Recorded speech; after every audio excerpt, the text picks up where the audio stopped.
안녕하십니까? 책 읽는 밤 달빛지기입니다. 오늘은 제가 여러분께 세계 단편소설 선집 중에서 고골리의 외투를 낭독해 드리겠습니다.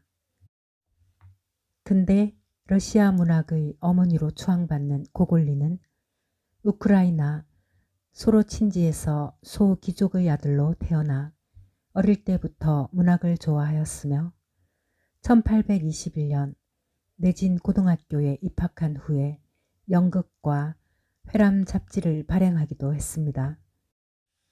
1828년 고등학교를 졸업한 후 상트페테르부르크에서 학업 관리로 지내면서 신문, 잡지에 투고한 단편 이반 쿠팔라의 전야로 문단으로부터 주목을 받으며 우크라이나의 농촌의 실상을 담은 티칸키 근교 농촌 야화로 유명 작가들에게 찬사를 받아 문단의 지반을 구축했습니다. 1834년 상트페테르부르크 대학의 세계사 담당 조교가 된 후 아라베스크 미르고로드를 출판한 후 조교수를 그만둡니다. 1836년 희극 검찰관을 발표한 후 상련했으나 관료주의의 부패를 비난했다는 이유로 보수파들에게 비판을 받고 로마로 피신을 합니다. 그 뒤 단편인 외투와 장편 죽은 혼을 발표하는데요. 1848년에 팔레스타인을 순례하며 죽은 혼 제2부를 집필하기 시작하였으나 정신착란 상태로 단식에 들어가 자살로 생을 마감합니다. 그는 러시아 사실주의 문학의 창시자로 인정되며 A.S. 푸슈킨과 더불어 러시아 근대 문학의 개척자로 인정을 받습니다. 그럼 여러분의 구독과 좋아요에 힘입어 고골리의 작품 외투를 지금 낭독하겠습니다. 어느 관청에서 일어난 일이다. 관청의 이름은 밝히지 않는 편이 나을 것 같아. 어느 부처나 연대, 지청을 막론하고 관청에서 일하는 사람들처럼 화를 잘 내는 부류도 없으니까 말이다. 요즘은 한 개인이 느끼는 모욕을 마치 그가 속한 사회 전체에 대한 모욕으로 간주하는 경향이 없지 않아 있다. 얼마 전에도 어느 도시인지 이름은 잊었지만 그곳의 경찰서장이 상부에게 진정서를 제출한 적이 있었다. 그는 그 진정서에서 요즘 법질서의 권위가 땅에 떨어지고 있으며 자기의 신성한 직책마저도 번번이 모욕을 당하고 있다는 사실을 명쾌하게 진술했다고 한다. 그는 자기의 주장을 입증하기 위해 꽤 두꺼운 소설책 한 권을 진정서에 첨부했다. 그리고 그 소설에는 거의 10페이지마다 경찰서장이 등장하고 그가 술에 만취한 모습으로 묘사된 대목도 몇 군데나 있다는 주장이었다.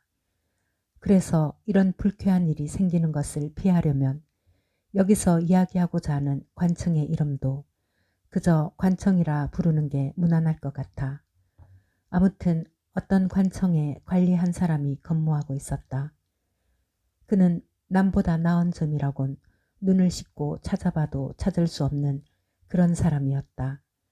작달막한 키에 얼굴은 약간 얼겁고 붉은 머리털에 눈은 근시였다.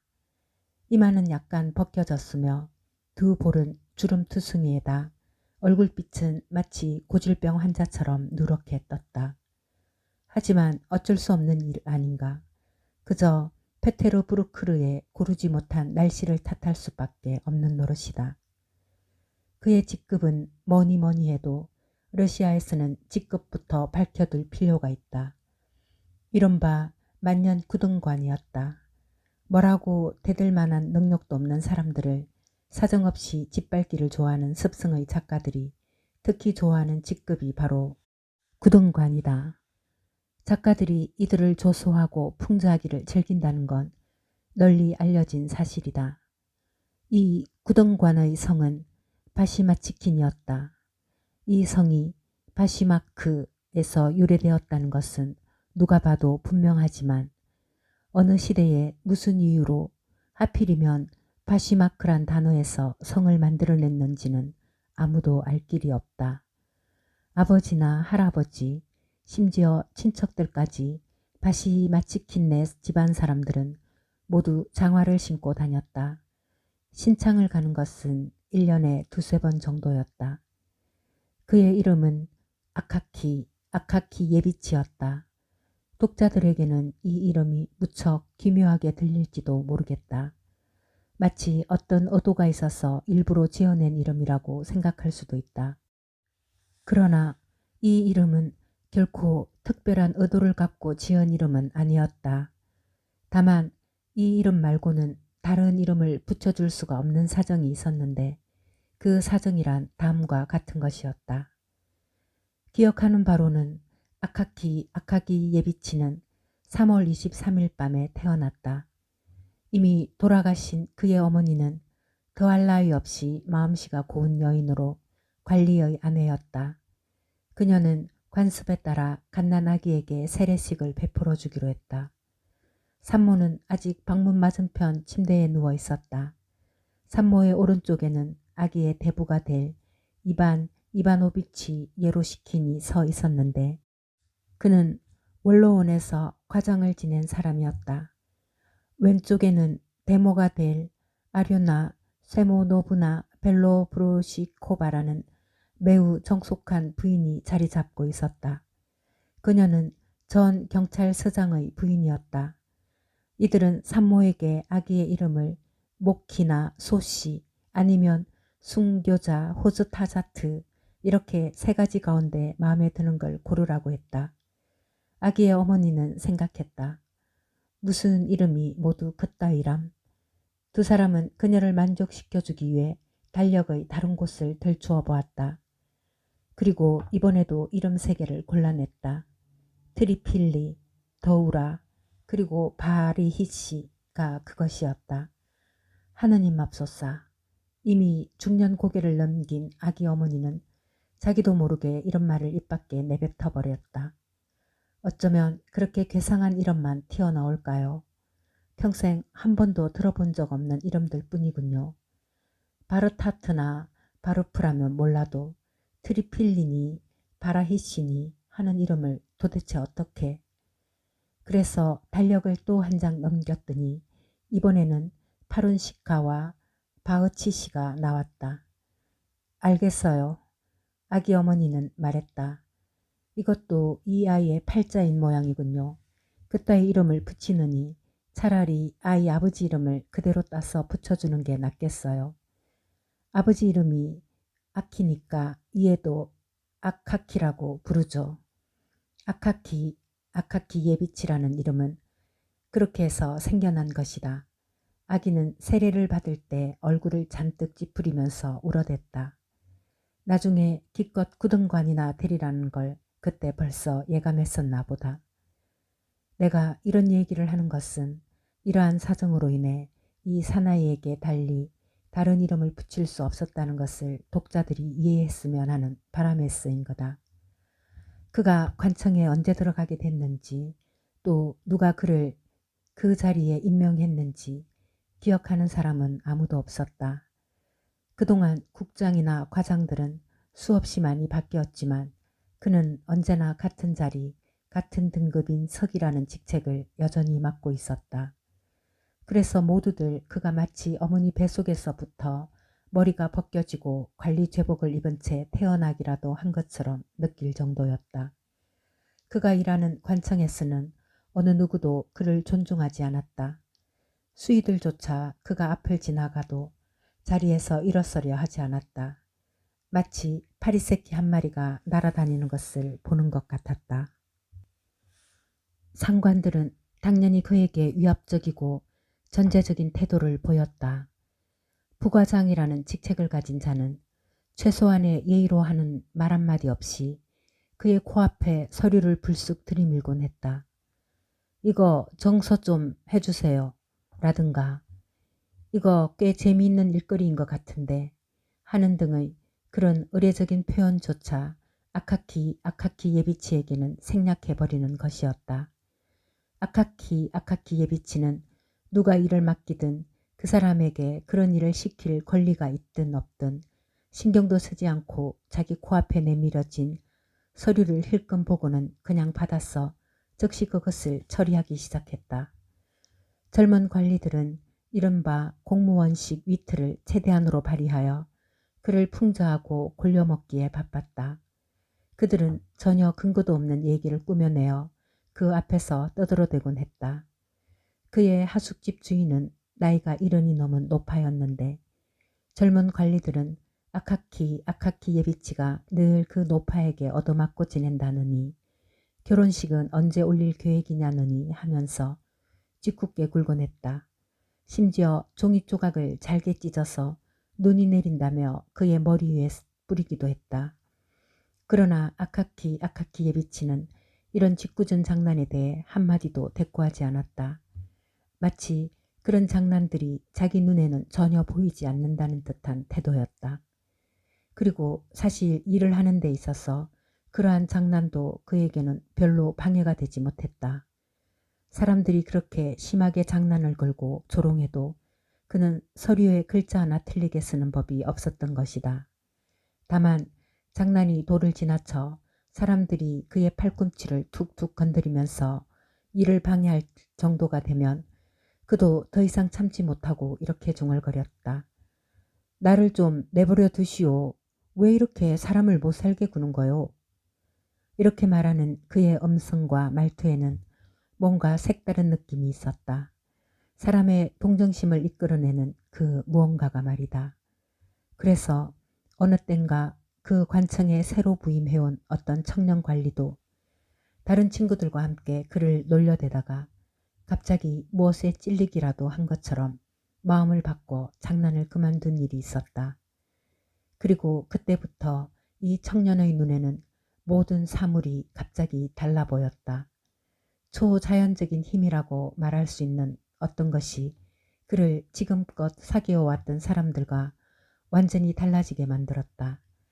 그전까지는 그는 다른 사람들을 예의 바르고 사교적인 사람들이라고 생각하고 있었다. 그 후 그 청년은 유쾌한 시간을 보내다가도 갑자기 그 이마가 벗겨지고 키가 작달막한 관리의 모습이 떠오르곤 했다. 그 모습과 함께 나를 좀 내버려 두시오. 왜 이렇게 사람을 못 살게 구는 거요?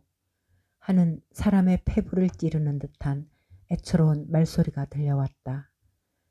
이 애처로운 말 속에는 나도 당신의 형제 아닙니까? 하는 또 다른 의미가 숨어 있다는 느낌이었다.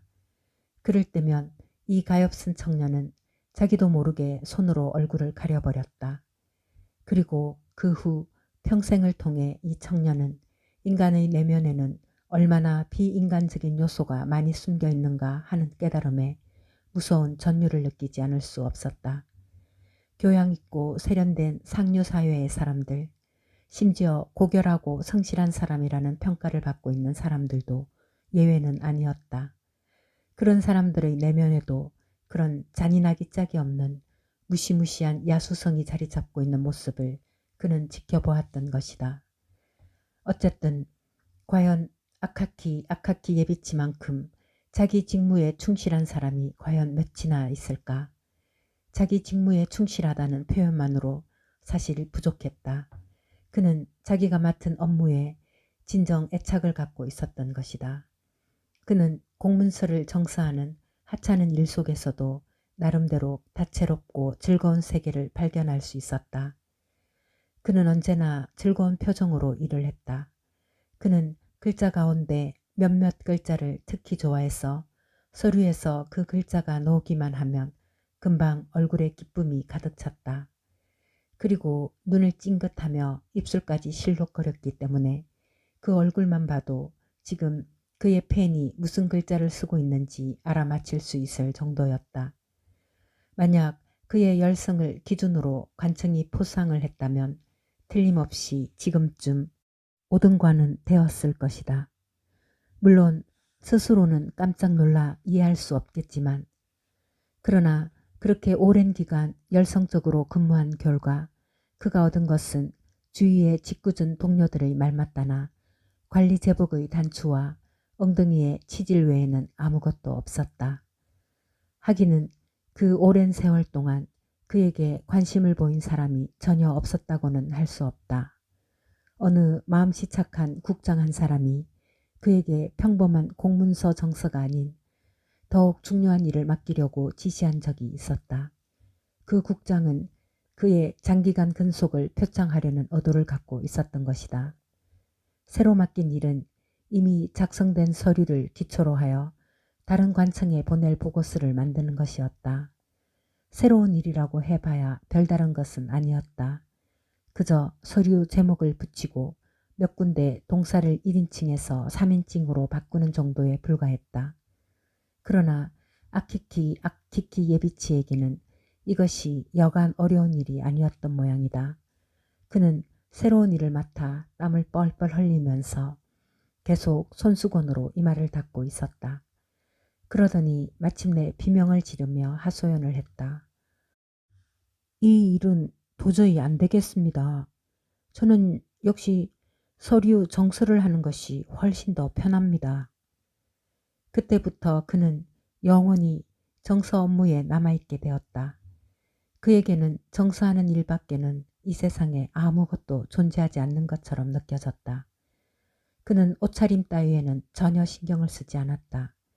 원래 초록색이었던 제복은 이제 붉은빛이 도는 누런색으로 변해버리고 말았다.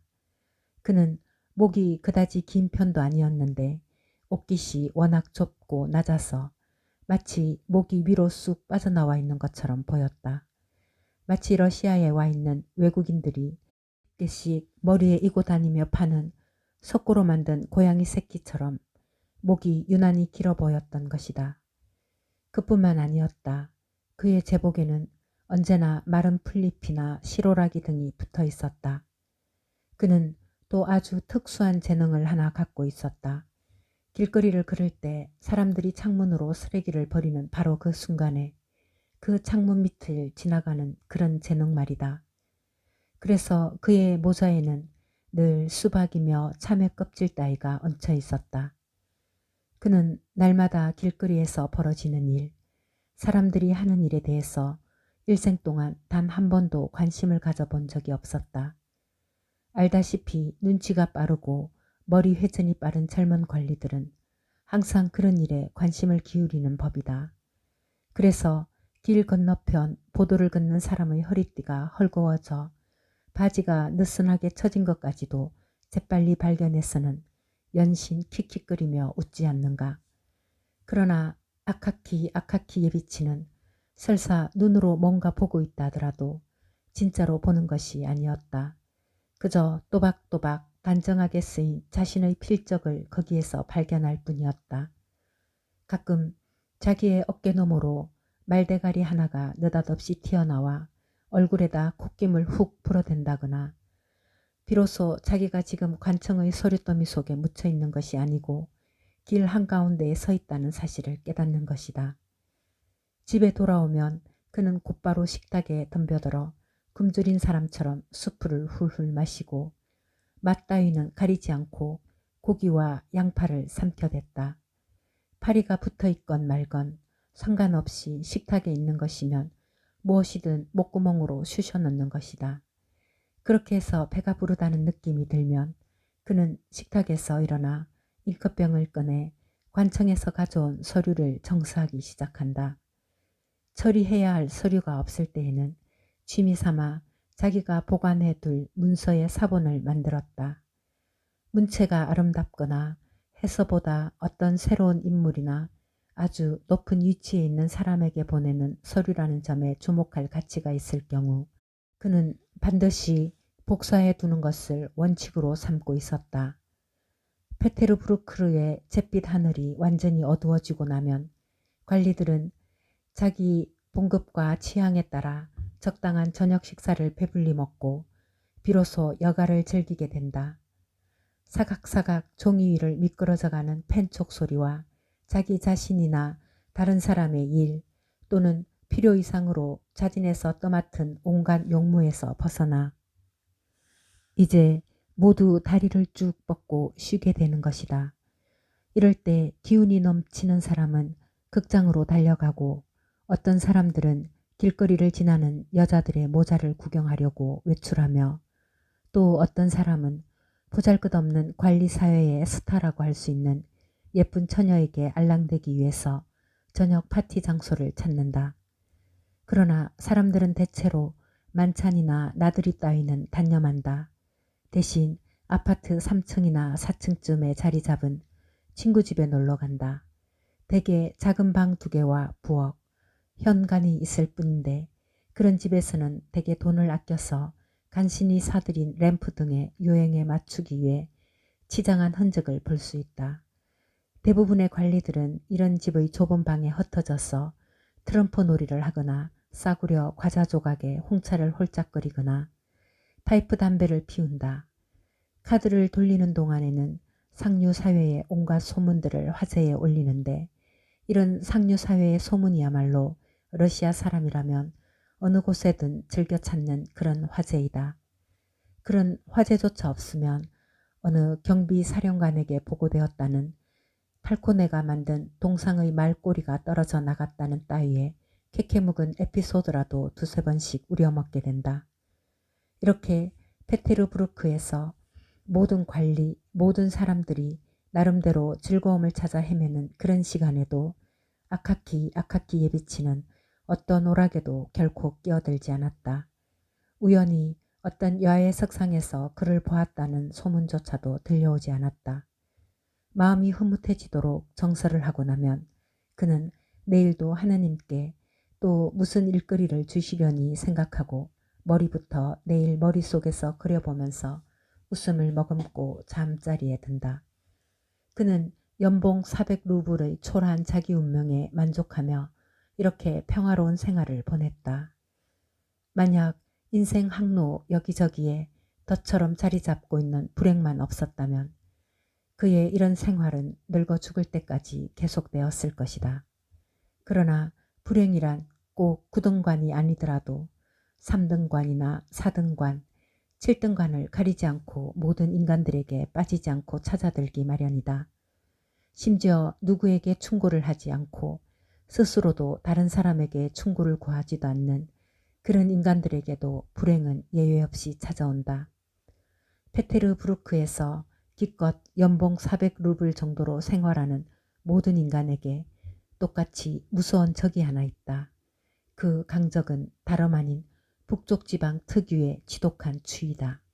물론 이 추위가 건강에 이롭다는 주장도 없는 것은 아니지만 아침 8시쯤이면 관청에 출근하는 관리들이 거리를 가득 메우게 된다. 그리고 이 무렵이면 혹독한 추위가 어찌나 매섭게 몰아닥치는지 가엾은 우리 관리 나리들은 코를 어디다 두어야 할지 모르고 쩔쩔매는 것이다. 지위가 높은 양반들조차 추위에 머리가 띵하고 눈에 눈물이 걸성거리는 판이니 가엾은 구등관 따위는 그야말로 속수무책이다. 그나마 한 가지 방법은 초라한 외투로나마 몸을 단단히 감싸고 될 수 있는 대로 발걸음을 빨리 해서 5~6개의 골목을 얼른 지나 관청 수의실로 뛰어드는 것이다. 그러고 나서 발을 동동 구르고 몸을 녹여서 출근길에 추위로 꽁꽁 얼어붙은 사무 능력이나 재주가 제자리로 돌아오도록 노력하는 수밖에 없는 것이다. 아카키 예비치 또한 될 수 있으면 빨리 뛰어서 추운 거리를 지나가려고 애쓰고 있었다. 그러나 언제부터인가 유난히 잔등과 어깨뼈가 사무칠 정도로 추워서 견딜 수 없을 지경이었다.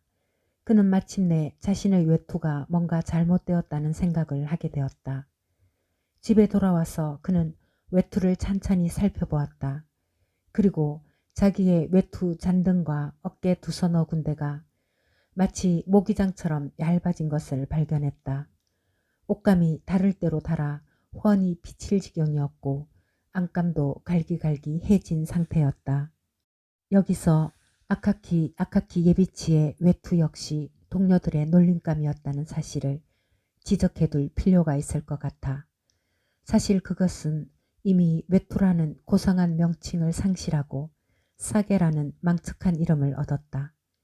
말이야 바른 말이지. 사실 그 외투는 겉모양부터가 무척 야릇했다. 우선 외투깃이 해가 갈수록 좁아지고 있었다. 겨울이 오면 외투깃을 잘라서 다른 해진 곳을 기워 입었기 때문이다. 외투를 깁는 재봉사의 솜씨도 그리 신통하지 못하여 외투는 이제 보릿자루처럼 볼성 사나운 꼬락선이었다. 외투를 살펴보고 나서 사태를 대충 짐작한 아카키 예비치는 외투를 페트로비치에게 가져가야겠다고 생각했다. 페트로비치는 뒷계단으로 오르내리는 어느 사청집 한쪽에 살고 있는 재봉사였다. 그는 애꾸눈에다 곰보였다. 그래도 말단 관리나 그 밖의 별 볼 일 없는 사람들의 윗도리와 바지를 고쳐주는 솜씨는 나름대로 쓸모가 있었다. 물론 이것은 그가 술이 취해 있지 않을 때의 이야기였다. 또 그가 다른 돈벌이에 정신이 팔려 있지 않아야 했다. 하긴 이따위 재봉사 이야기를 여기서 이처럼 길게 늘어놓을 필요는 없을 것 같다는 생각도 든다. 하지만 소설에서 어떤 인물이 등장할 경우 그 인물의 성격을 완전히 묘사해야 하는 것이 정설처럼 돼 있어서 부득이하게 페트로비치를 좀 더 자세하게 소개하겠다. 원래 그의 이름은 그리고리였다. 어느 쥐주 귀족의 농노였다. 그러던 그가 페트로비치라고 불리게 된 것은 농노 해방 증서를 받고 자유의 몸이 된 뒤로 축제 때마다 술을 진탕 마시게 되면서부터였다. 처음에는 큰 축제 때에만 술을 마셨지만 얼마 지나지 않아 달력에 십자가 표시가 있는 날이면 하루도 빼놓지 않고 곤드레 만들에 취하게 되었다. 이 점에서 그는 자기 조상들의 전통에 무척 충실하다고 할 수 있겠다. 마누라와 다툴 때에도 그는 더러운 계집년이라는 둥, 독일 계집년이라는 둥 상스러운 욕을 내뱉곤 했다. 이왕 페트로비치의 마누라 얘기가 나온 김에 이 여자에 대해서도 두세 마디 덧붙일 필요가 있을 것 같아. 그러나 유감스럽게도 이 마누라에 대해서는 거의 알려진 것이 없었다. 그저 페트로비치의 마누라라는 것, 머리수건 대신 모자를 쓰고 다닌다는 것. 그게 고작이다. 어쨌든 이 여자의 용모는 그다지 내세울 만한 것이 못 되는 모양이었다. 그 여자의 옆을 지나칠 때 코수염을 쭝긋거리고 요상한 소리를 내면서 그 모자 아래에 얼굴을 힐끗거리는 것은 기껏해야 말단 근위병 따위였다니 말이다. 페트로비치가 사는 집으로 가는 뒷계단은 온통 구정물 투성이었다. 물론 이것도 나름대로 깨끗하게 한답시고 걸레질을 한 것이다. 게다가 페테르부르크의 아파트 뒷계단들이 을에 그렇듯이 두 눈이 아릴 정도로 지독한 알코올 냄새를 풍기고 있었다. 뭐 사실 이런 것이야 누구나 다 알고 있는 것이었다. 아카키 예비치는 이 계단을 걸어 올라가며 페트로비치가 외투를 고치는 삭으로 얼마나 달라고 할지 벌써부터 걱정이 됐다. 그는 마음속으로 2루블 이상은 절대 내지 않겠다고 작정했다. 문은 열려 있었다. 그럴 수밖에 없는 것이 페트로비치의 마누라가 무슨 생선을 굽는 모양인지 부엌안이 문자 그대로 박쥐 새끼가 날아다니기 힘들 정도로 연기가 가득 차 있었던 것이다. 아키키 예비치는 주인 마누라가 안 보는 틈을 타서 잽싸게 부엌을 통과해 작업실로 들어갔다. 마침 페트로비치는 나무로 만든 커다란 작업대 위에 앉아 있었다. 마치 터키 총독처럼 책상 다리를 한 자세였다. 재봉사들이 일할 때는 대개 그렇듯이 지금 페트로비치도 맨발이었다. 제일 먼저 아카키 예비치의 눈에 띈 것은 눈에 익은 페트로비치의 엄지발가락이었다. 그 발톱 모양이 삐뚤어진 데다 마치 거북덩처럼 두껍고 단단하게 보였다. 페트로비치는 명주실과 무명실 타래를 목에 걸고 헌 옷을 무릎 위에 펼쳐놓고 있었다. 그는 벌써 3분쯤이나 바늘에 실을 꿰려고 하다가 방이 어둡고 실이 말을 듣지 않는다며 잔뜩 골을 내고 투덜거리는 참이었다. 제기랄, 지독하게도 애를 먹이는군. 못된 계집년처럼 말이야. 아카키 예비치는 하필 페트로비치의 기분이 언짢을 때 찾아온 것이 마음에 좀 걸렸다. 사실 일을 맡기기에는 페트로비치가 근하하게 취해 있거나 또는 그 마누라의 표현을 빌리자면 애꾸 눈이 싸구려 보드카에 퐁당 빠져 있을 때가 좋았다.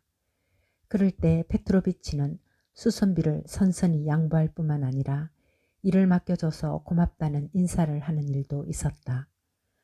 물론 그럴 경우 나중에 페트로비치의 마누라가 찾아와서 자기 남편이 술김에 그런 헐값으로 일을 맡았다고 우는 소리를 하는 것이 일수였지만 그럴 경우라도 10코페이카 동전 한 입이면 수월하게 넘어가곤 했다. 그러나 오늘처럼 페트로비치의 정신이 말똥말똥할 때면 흥정하기가 무척 까다롭다. 도대체 싹을 얼마나 달라고 할지 짐작하기도 어렵다. 아카키 예비치는 이런 상황을 재빨리 눈치채고 얼른 뒤돌아서려고 했다. 그러나 이미 때는 늦었다. 페트로비치가 하나밖에 없는 눈을 가늘게 뜨면서 아카키 예비치를 보고 있었다. 그 바람에 아카키 예비치는 자기도 모르게 그에게 인사를 했다. 요즘 어떤가 페트로비치. 어서 오십시오 나리. 페트로비치는 이렇게 대꾸하며 아카키 예비치의 손을 곁눈질로 살폈다. 무슨 일감을 가져왔는지 보는 것이다. 뭐 대단한 건 아니고 말이야. 페트로비치 오늘 온 것은 그게 말이지. 참고로 말해두지만 아카키 예비치는 뭔가 설명해야 할 경우 전치사나 부사를 아무 의미 없이 이것저것 널어놓는 버릇이 있었다. 그것이 까다로운 일일 경우에는 말끝을 제대로 마무리하지 못하는 일도 많았다. 그건 정말 그러니까 또 뭐랄까 이따위 말로 얘기를 시작해 놓고서는 그 다음 말은 전혀 꺼내지도 않는 것이다. 그래 놓고서도 자기 딴에는 해야 할 이야기를 다 한 것으로 생각하는지 그냥 입을 다물어 버리는 일이 많았다. 도대체 무슨 일로 오신 건데요? 페트로비치는 이렇게 말하면서 하나밖에 없는 눈으로 아카키 예비치의 제복을 옷깃에서부터 소매자락, 단추 구멍에 이르기까지 쭉 살펴보았다. 하긴 이 옷은 페트로비치의 손으로 만든 것이어서 너무나 눈에 익었지만 일단 손님을 봤다 하면 그런 식으로 쭉 살피는 것이 재봉사들의 몸에 밴 직업적인 습관인 것이다. 그게 다름이 아니고 페트로비치 내 외투가 좀 아니 그러니까 겉의 옷감은 이렇게 다른 데는 다 멀쩡한데 말이지. 먼지가 좀 앉아서 겉으론 고물처럼 보이지만 아직 새 옷이나 마찬가지지. 그저 한두 군데가 좀 아니 잔등과 어깨 부분이 좀 낡고 이쪽 어깨가 좀 알겠나? 그것뿐이야. 다른 데야 뭐 손볼 데가 있겠나. 페트로비치는 싸게라는 별명이 붙은 그의 외투를 받아서 우선 작업대 위에 펼쳐 놓았다. 그러고 나서 한참 동안 이리저리 살펴보더니 고개를 절레절레 흔들면서 손을 뻗어 창틀에서 동그란 담배통을 집어들었다. 그 담배통에는 어떤 장군의 초상화가 그려져 있었는데 얼굴이 있어야 할 자리에 손가락 구멍이 뚫리고 그 자리를 네모난 종이로 떼어 놓아 그 초상화의 주인공이 누구인지는 알 수가 없었다. 페트로비치는 코담배를 한번 들이마시고 나서 다시 두 손으로 싸개를 집어들고 밝은 빛에 찬찬히 비춰보았다. 그리고는 다시 고개를 저었다. 그리고 또다시 담배통 뚜껑을 열어 담배를 콧구멍에 집어넣고는 담배통 뚜껑을 닫고 통을 치우더니 마침내 입을 열었다. 이건 고칠 수 없겠는데요. 외투가 너무 낡았어요. 아카키 예비치는 이 말을 듣자 가슴이 덜컥 내려앉는 것 같았다. 아니, 도대체 왜 안 된다는 건가? 응? 페트로비치. 마치 어린애의 애원하는 목소리로 아카키 예비치는 말했다. 어깨 있는 쪽이 좀 해진 것 뿐인데, 응? 자네한테 괜찮은 옷감이 있을 거 아닌가? 뭐 옷감이야 찾으면 넣으겠지만 페트로비치는 말했다. 옷감이 있으면 뭐합니까? 대고 기울 수가 있어야죠. 천이 하도 낡아서 바늘로 기워도 금방 찢어지고 말 텐데요. 찢어져도 상관없다네. 거기에 또 다른 천을 붙이면 되니까 말이야. 다른 천을 어떻게 붙입니까? 바닥천이 워낙 형편없어서 바늘을 꽂을래야 꽂을 수가 없어요. 이게 어디 천입니까? 바람만 좀 세게 불어도 갈기갈기 찢어져 버릴 것 같은데쇼. 그러지 말고 어쨌든 이걸 좀 손봐주게나. 이건 그래도 뭐랄까 도저히 안 됩니다. 페트로비치는 딱 잘라 말했다. 바닥천이 워낙 낡아서 어떻게 해볼 수가 없다고요. 차라리 이걸 잘라서 각반이나 만드는 편이 훨씬 나을 겁니다. 이제 겨울이 되고 날씨가 점점 추워질 것 아닙니까? 양말만으로는 아무래도 발이 시릴 테니까요. 하긴 각반이란 물건도 독일 놈들이 돈을 긁어 모으려고 재주를 부린 것이긴 합니다만 페트로비치는 귀에 있을 때마다 독일인들을 욕하고 비웃기를 즐겼다. 어쨌든 외투는 새로 하나 장만하셔야 할 겁니다. 새 외투라는 말을 듣자 아카키 예비치는 눈앞이 캄캄해지는 것 같았다. 방 안에 있는 물건들이 모두 뒤엉켜 범벅이 되는 느낌이었다. 담배통 뚜껑에 그려진 얼굴에 종이 조각이 붙은 장군의 모습만이 또렷하게 보였다. 새로 하나 장만하다니 도대체 무슨 수로? 여전히 꿈속을 헤빼는 기분으로 그는 말했다. 내게 그만한 돈이 도대체 어디 있다고? 어쨌든 새 것을 하나 장만하셔야 합니다. 페트로비치는 잔인하리만치 태연한 말투였다. 그렇지만 말일세, 새로 하나 맞춘다고 하면 도대체 그게 말일세. 그러니까 그게 뭐랄까. 아카키 예비치는 스스로에게 말했다. 오늘은 페트로비치에게 사정해봐야 소용이 없을 거야. 그 친구는 오늘 뭐랄까 틀림없이 마누라하고 한바탕 한 모양이니까 차라리 일요일 아침에 다시 찾아가는 게 낫겠어. 토요일 저녁에 한 장 걸쳐서 눈도 개슴츠레해지고 해장술 생각이 간절할 때 말이야. 해장술을 하고 싶어도 마누라가 돈을 줄리 만무하고 그럴 땐 10코페이카쯤 지어주면 훨씬 고분고분해지겠지. 그렇게 되면 내 외투도. 아카키 예비치는 속으로 이렇게 생각하고 스스로 용기를 북돋우며 일요일까지 기다렸다. 그리고 일요일 아침 페트로비치의 마누라가 집을 나와 어디론가 가는 걸 멀리서 확인한 다음 곧장 페트로비치를 찾아갔다. 아카키 예비치가 예상했던 대로 페트로비치는 토요일 저녁에 한 장 걸치고 나서 아직 잠이 덜 깬 모양이었다. 그러나 아카키 예비치가 이렇게 일찍 자기를 찾아온 용건을 듣자마자 금세 태도가 돌변했다. 마치 악랄한 놈이 느닷없이 그를 흔들어 깨운 것 같았다. 글쎄 안 된다니까요. 페트로비치는 말했다. 새로 한 벌 맞추시라니까요. 아카키 예비치는 미리 생각했던 대로 10코페이카짜리 동전 한 입을 슬쩍 페트로비치 손에 쥐어주었다. 나리 감사합니다요. 이걸로는 나리의 건강을 위해 한 잔 들겠습니다. 페트로비치는 말했다. 하지만 외투에 대해서는 더 이상 말씀하지 마세요. 그 외투는 이제 아무짝에도 쓸 데가 없어요. 제가 새 것으로 한번 잘 지어드릴 테니까요. 그럼 외투 얘기는 이걸로 끝내죠. 아카키 예비치는 그래도 여전히 외투를 수선해 달라고 고집을 부려보았다. 그러나 페트로비치는 전혀 들으려고 하지 않았다. 새 것으로 기가 막히게 지어드릴 테니까 절 믿으십시오. 제가 가진 기술을 한껏 발휘하겠습니다. 최신 유행하는 모양으로 옷깃에도 은도금 한 단추를 멋지게 달고요. 이제야 비로소 아카키 예비치는 외투를 새로 맞추는 것 외에는 다른 방법이 전혀 없다는 사실을 분명히 깨닫게 됐다.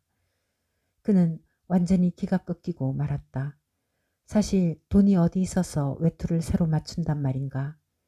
물론 명절 때가 되면 상여금이 나오긴 하지만 그 돈은 이미 오래전부터 쓸 때가 정해져 있었다. 바지도 새로 사야 하고 전에 구두방에서 정하에 가죽 밑창을 댔던 외상값도 갚아야 한다. 그 밖에 셔츠 세 벌과 밝히기 쑥스러운 이름의 속옷들도 몇 벌 삭바느질을 맡겨야 할 형편이다. 한마디로 말해서 상여금은 받는 즉시 사라지게끔 되어 있는 것이다. 스록 국장이 자비를 베풀어 40루블의 상여금을 45루블이나 50루블로 올려준다 해도 어차피 그 차이는 몇 푼 되지 않으므로 외투를 새로 마련하기에는 턱도 없는 것이다. 하긴 페트로비치는 느닷없이 변덕을 부려 터무니없이 비싼 값을 부르는 버릇이 있기는 하다. 심지어 그 마누라까지 가끔 나섰어. 여보, 당신 미쳤수? 멍청이 같으니라고.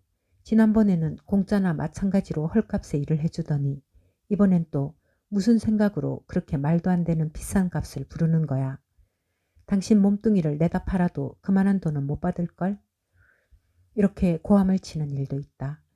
그리고 아카키 예비치도 그런 사실을 잘 알고 있었다. 아마 잘만 얘기하면 페트로비치는 80루블 정도로 일을 맡아줄 것이다. 이것도 아카키 예비치는 잘 알고 있다. 하지만 그렇다고 해도 도대체 어디서 80루블이라는 거액을 만들어낸단 말인가? 그 절반 정도라면 혹시 모른다. 아니, 그보다 조금 더 만들어낼 수 있을 것이다. 하지만 나머지 절반은 또 어디서 구한담? 그러나 우선 독자들은 최고의 절반의 돈이 어디서 나올 것인지 그 정도는 알아둘 필요가 있다. 아카키 예비치는 1루블을 쓸 때마다 2코페이카씩 저금을 하는 습관이 있었다. 뚜껑에 구멍이 뚫리고 열쇠로 잠그게 되어 있는 조그만 상자에 동전을 집어넣는 것이다. 그리고 반년마다 한 번씩 그동안 모은 동전을 지폐로 바꾸었다. 이런 일을 몇 년 동안이나 꾸준히 계속해왔기 때문에 이렇게 모인 돈이 얼추 40루블을 넘었었던 것이다. 융통할 수 있는 그 절반의 돈이란 바로 이걸 말하는 것이다. 하지만 나머지, 다시 말해서 부족한 40루블은 어디에서 끌어댄단 말인가. 아카키 예비치는 머리를 싸매고 고민한 끝에 앞으로 적어도 1년 동안은 생활비를 바짝 줄여야겠다고 마음먹었다. 아카키 예비치는 저녁마다 즐겨 마시던 홍차도 끊고 밤에는 촛불도 켜지 않기로 했다. 부득이하게 뭔가 일을 해야 할 경우에는 하숙 집주인 노파의 방에 가서 일을 하기로 했다. 길을 걸을 때도 돌로 포장한 길은 구둣바닥이 빨리 닳을 것 같아 되도록 조심스럽게 뒤꿈치를 들고 살금살금 걷기로 했다. 세탁소 이용 횟수도 가급적 줄이고 집에 돌아오면 잽싸게 옷을 재다 벗기로 했다. 옷이 빨리 해지는 것을 막기 위해서다. 그리고 두꺼운 무명 잠옷 하나만 입기로 했다. 이 잠옷으로 말할 것 같으면 이제 노후 연금을 받아도 좋을 만큼 오래된 물건이었다. 솔직히 아카키 예비치도 처음엔 이런 허리띠 졸라매기가 여간 불편하지 않았다. 그러나 시간이 좀 지나자 그럭저럭 습관이 되어 별로 불편함을 느끼지 않았다. 나아가 저녁 끼니를 그러고도 지낼 수 있을 정도였다. 그 대신 앞으로 새 외투가 생길 것이라는 희망을 갖게 되었다. 이것으로 충분히 정신적인 양식이 되어준 셈이다. 이때부터 아카키 예비치는 자기의 존재가 충실해져 마치 결혼이라도 해서 다른 사람이 줄곧 옆에 붙어있는 느낌까지 받게 되었다. 이제는 혼자가 아니라 인생의 동반자가 생겨서 자기와 마음을 합쳐 인생 항로를 함께 나가는 것 같은 느낌이었다. 그 동반자는 다름이 아닌 새 외투였다. 두껍게 소물대고 절대로 달아 헤어지지 않는 질긴 안감을 바친 그런 외투 말이다. 그는 전보다 태도가 훨씬 활발해졌고 인생의 확실한 목적을 가진 사람처럼 성격마저 굳건해진 것 같았다. 망설임과 우유부단, 다시 말해서 흐리멍덩한 회의적인 태도가 그의 얼굴이나 태도에서 저절로 사라졌다. 때로는 두 눈을 반짝이면서 이왕이면 외투깃에 단비 가죽을 다는 것이 어떨까 하는, 그로서는 대담하기 짝이 없는 생각까지도 하기도 했다. 이런 생각들은 그를 일종의 방심 상태로 이끌어가곤 했다. 한 번은 서류를 정사하는 도중에 하마터면 글씨를 틀리게 쓸 뻔해서 억 하는 소리가 목구멍에서 튀어나오는 것을 간신히 참은 일도 있었다. 그래서 그는 부랴부랴 성호를 긋기까지 했다. 달이 바뀔 때마다 그는 페트로비치를 찾아가 어디서 옷감을 살 것인지, 색깔은 어떤 것으로 할 것인지, 감을 얼마나 끊으면 될 것인지 따위의 외투와 관련된 것을 상의했다. 아직도 약간 걱정이 되기는 했지만 머지않아 옷감을 사다가 진짜로 외투를 지어 입게 될 날이 올 것을 생각하고 언제나 흐뭇한 마음이 되어 집으로 돌아왔다. 외투를 새로 장만하는 일은 예상보다 빠르게 진행되었다. 국장이 아카키 예비치에게 40루블이 아닌 무려 60루블이나 되는 상여금을 지급했기 때문이다. 아카키 예비치에게 새 외투가 필요하다는 걸 국장이 미리 알아차린 것인지, 아니면 일이 되려다 보니 우연히 그렇게 된 것인지, 아무튼 그의 손에는 20루블의 돈이 더 들어온 것이다. 사정이 이렇게 되어 있어 일은 더욱 빠르게 진행됐다. 두세 달 정도 더 배를 골고 난 결과 아키키 예비치는 80루블의 돈을 손에 쥘 수 있었다. 어느 때건 지극히 평온하기만 하던 그의 심장도 이번만은 거세게 뛰었다. 바로 그날 그는 페트로비치와 함께 옷감을 사러 나갔다. 그들은 아주 좋은 옷감을 살 수 있었다. 그럴 수밖에 없는 것이 벌써 반년 동안이나 오직 이 일만을 생각해온 데다 거의 매달 옷감 가게를 둘러보았으니 말이다. 페트로비치는 외투를 만드는데 꼬박 2주일이나 걸렸다. 솜 넣는 데를 그토록 꼼꼼히 누비지만 않았어도 그렇게까지 오래 걸리지는 않았을 것이다. 바느질 싹으로 페트로비치는 12루블을 받았다. 절대로 그보다 싸게 할 수는 없다고 했다. 하긴 페트로비치는 명주실만을 써서 촘촘하게 이중으로 꿰맸고 게다가 일일이 이빨 자국을 내가며 줄을 세우기까지 했던 것이다. 몇 월 며칠이었는지 정확히 말할 수는 없지만 아무튼 페트로비치가 새로 만든 외투를 갖고 온 날은 분명히 아카키 예비치에게 생애 최고의 날이었다. 페트로비치는 아침 일찍 외투를 들고 왔다. 마침 출근하기 조금 전이었다. 어쩌면 그렇게 시간을 맞춰 외투를 들고 왔는지 모르겠다. 벌써 추위가 만만찮은 날씨였지만 더욱 추워질 것 같았기 때문이다. 페트로비치는 마치 인류 재봉사와 같은 모습으로 외투를 싸들고 나타났다.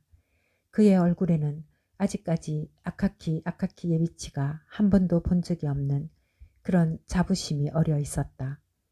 마치 자기가 만든 것이 보통 물건이 아니라는 것을 과시하는 표정이었다.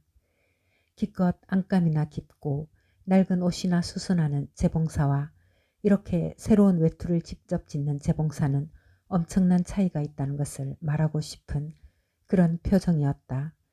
그는 외투를 싸들고 온 커다란 보자기를 풀었다. 보자기는 세탁소에서 방금 가져온 것이어서 다시 접어 호주머니에 집어넣었다. 그는 끄집어낸 외투를 펼쳐들고 잠옷 자랑스러운 얼굴로 다시 한번 살폈다. 그리고 두 손으로 외투를 잡고 익숙한 솜씨로 아카키 예비치의 어깨에 걸쳐 주었다.